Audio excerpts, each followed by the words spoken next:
We go to question 3a. Can we read the Bible about the parable of the gold coin?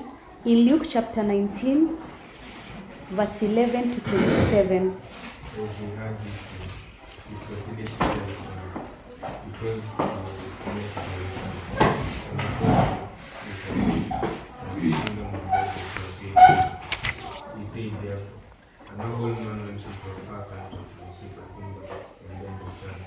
Calling 10 of his servants, he gave them 10 pounds, and said to them, trade with this till I come. But his citizens hated him and sent an embassy after him, saying, we do not want this man to reign over us. When he returned, having received the kingdom, he commanded his servants to whom he had given the money to be called to him, that he might know what they had gained by trading. The first came before him, saying, Lord, your account has made 10 pounds more. And he said to him, well done, good servant, because you have been faithful in a very little, you shall have authority over 10 cities. And the second came, saying, Lord, your pound has made 5 pounds. And he said to him, and you are to be over 5 cities.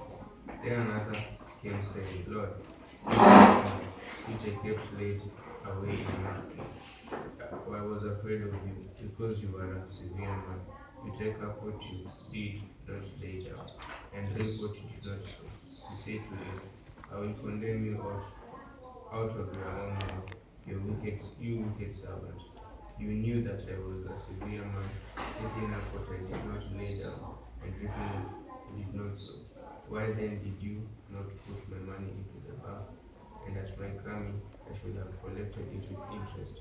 And he said to those who stood by, take the pound from him and give it to him who has the 10 pounds. And they said to him, Lord, he has 10 pounds.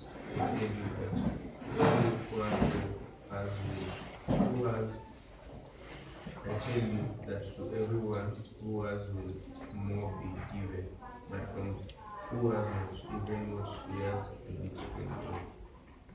But as these enemies of mine, who did not want me to reign over them, bring them here and slay them before me. So when you're told to talk about the